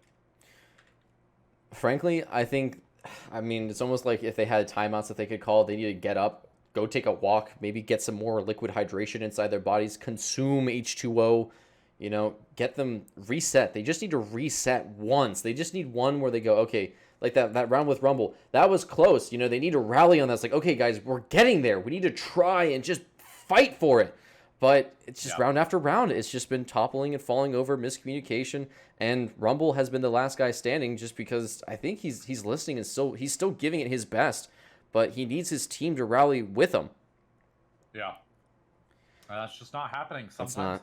You know, it happens. You need the hype man. Yeah. You need the hype man. And sometimes that's what, you know, the IGL is, or that's what the coach is. You need to have that hype man to keep you going, because sometimes in long series you just get so demotivated and then you start getting headaches and you just don't want to play, and it's just like, let's get this over with. Right. And instead of winning, it's just you're playing. Exactly. Let's see what the result is, even if we win or lose.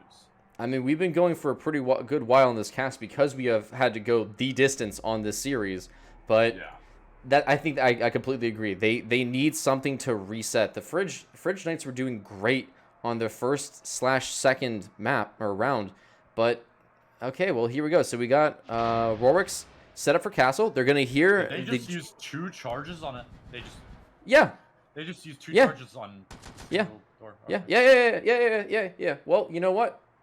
Let them, because like you had mentioned, they want to meme for it. Let them, because when Neo comes in, they're gonna learn the hard way, because that Molotov completely stopped it. We got Med with the Black Tar, Nakaru on the Saber, and just kind of keeping complete control over some of Castle, all of base, and then anyone that tries to peek out in jungle. Scheisse. Ra goes down. Gets damaged. There we go. There we go. Tilting. Okay. Med close to Rourke. Med says hi. The shorty. And then there were 2 on the gnome side. Nakaru in a very awkward spot, sitting in base between. Oh no, Naka really isn't able to see it. Puffy with the mop though. Raw's gonna chase, but there we go. That's what we're looking for. They finally did. Let's go. Lord. Fridge Knights finally get on the board. Let's go. Oh, well, you know. Fridge Knights has finally risen up from the grave that you know. They got buried in by the gnomes. It wasn't 6 feet under. It was 5 feet under. It was Yeah. 5 rounds. Literally, yes. They barely made it out before they were 6 under. Good. Now, you know, it's still the task of the ages. Yeah. Can you get 6 rounds in a row? It's been done before in the upper league. We've seen 0 to 6 go to 6 to 6. Let me ask you, Adaxi. Let me ask you. Do you believe in magic? Do you believe? There will be another round. Another chance. There'll be another chance. There's gonna be 6. Statistical chance. Yeah. For TFK. But they can't keep full energy going forever, because their utility is going to start to run low over time. They're not going to be able to do full energy over and over and over again. And it looks like Tetra and Jet are pointing out a barrel that you can stand on top of in the toxic goo. I guess that's a commitment. Well, here's the thing, right? Let's just go full meme for a second here. You punch office, you go into silos, you hop down onto barrel, and then you book it across, and then you start the defuse. I'm not saying it's a good idea. I'm not saying that you should ever try this. Maybe if you're in casuals with your friends, but you know, it's viable. It's an option, but it's not exactly It's not viable. It's an option. It's an option, yeah. So, all right, let's break this down here. We've got the mops most likely sitting in silos. I think that's honestly the best point, because they'll be able to cover dock and office. I think you can double barb office here. Okay. Because if you double barb office here, like this, Mop can safely play back here, and then they have to drop down. What does dropping down right here get you? Oh, you still have people in green. Right. Those people can hold it. Yeah. People from here can hold it. Yeah. Everybody can hold docks. So why would you put Mop, up here to hold docks when everybody on the entire map can basically hold it? Well, put it somewhere that actually matters, so you can cover your teammates' backs and docks at the same time. If we can see the Fridge Knights win this round, that is going to shift the momentum, the mental energy, and the desire for the Fridge Knights to try. This is gonna, it's always gonna be match point, so we're not gonna keep bringing that up. But if the Fridge Knights can rally on this round, they're gonna start an office push, and here we go. Good molly, excuse me. No barbed wire. So they are going to stick with the Mop all the way in silos, and a little bit of jumping damage. Yep. And well, they're trying to figure out what they want to do. The Survivor guys. Oh, Jet got tagged by that Mop for jumping. What a punishment. Good. They're trying. Survivor guy trying to get his best. We do have Rumble and Med dancing around over by server farm. Maka gonna sit there to cover him. Trades out. This is kind of a big deal, though. Med, who has been going absolutely hot, is away from the team, and it's an absolute slaughter as 2 players go down. Nakaru, hang on, we got Survivor guy gonna be going hot. He pushes and he goes so freaking spicy. Tetra gets destroyed too, and their only player who has been going absolutely god tier, this man has been drinking water like it's nothing, is Med. All the way by, he's in the connector between server and dock, but he's got to go for some absolute madness here, as there is a Saber, a Mop, and a Legros waiting for him. Okay, the man's going to go for it. Med, 43 seconds to make something happen. Drops down, is going to creep his way, get the, no, not thinking about the power, maybe not, no, what's he, okay, there we go. Working his way through storage. They're gonna hear him on the barbed wire. And he's going to just get through. A little bit of spawn peek. 27 seconds. Is this going to be a knack save? I mean, even if, let's just say, let's go crazy here. He kills everybody. Shot kills him, so. Yeah, well, there you go. There it is. Let's go! All right. We've got a game on our hands, ladies and gentlemen. This was big. This was big. This is going to give the defenders the energy and the hype that they need. There is now a Saber and a Mop in their hands for this last round on the defending side. But can they utilize those weapons properly? That's the name of the game. That's the question. Mm-hmm. If they can properly play around each other with these weapons, I think that they'll be successful. Mm-hmm. But I mean, if they can set up, Saber to watch a Molotov that somebody else has thrown, that might be successful. If they can set up somebody to swing after the Saber swings, that might be successful. But we are on C-Store. Yeah. So it might... Not the best for long-range engagements. But storefront. We'll see a good storefront. We'll see a very good storefront. This is actually a map that we saw, I believe, in playoffs for Season 3 as well. Very interesting 1v1s have happened here. We've seen 1v1s inside of storage. We've seen 1v1s from teller to bomb. We've seen 1v1s inside of arcade. This map has some very tight corners when wrapping around, but it has a large central opening. So what do you do here? You think, do we want to split and try to get through some of this barb, or do we just want to go for the full rush play? Well, let me ask you this, right? Let's just say, super hypothetically, this is Silver League strats. They assume that they're not going to try, if they have one guy sit tellers, cover the tellers, and then they have both the Mop and Saber just kind of cover the bomb.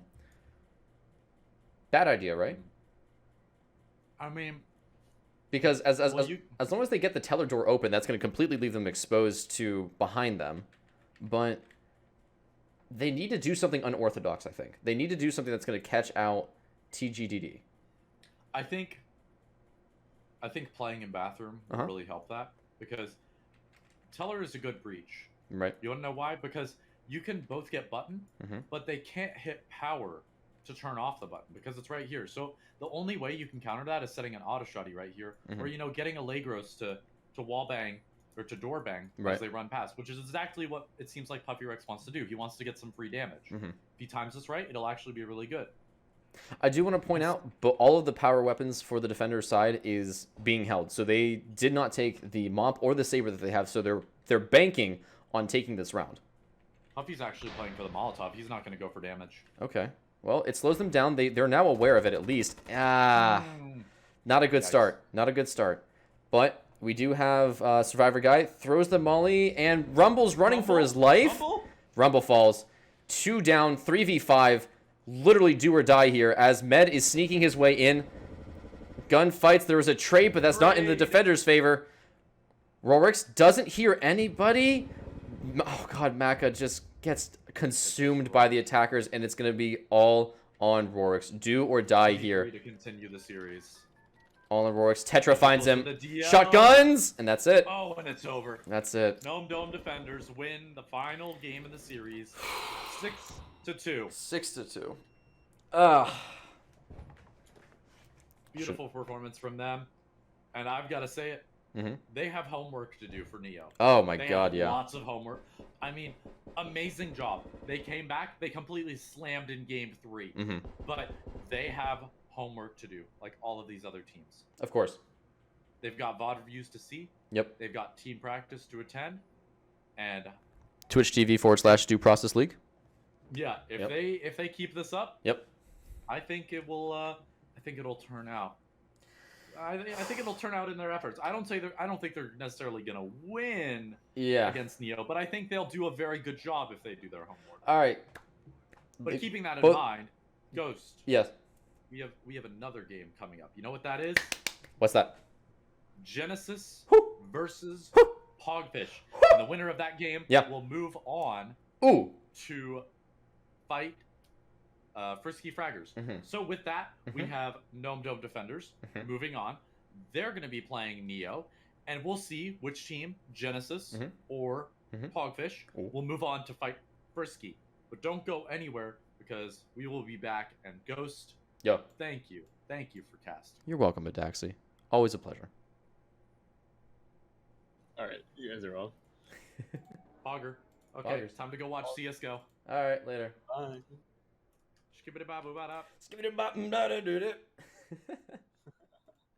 Hey, thanks as always, production team.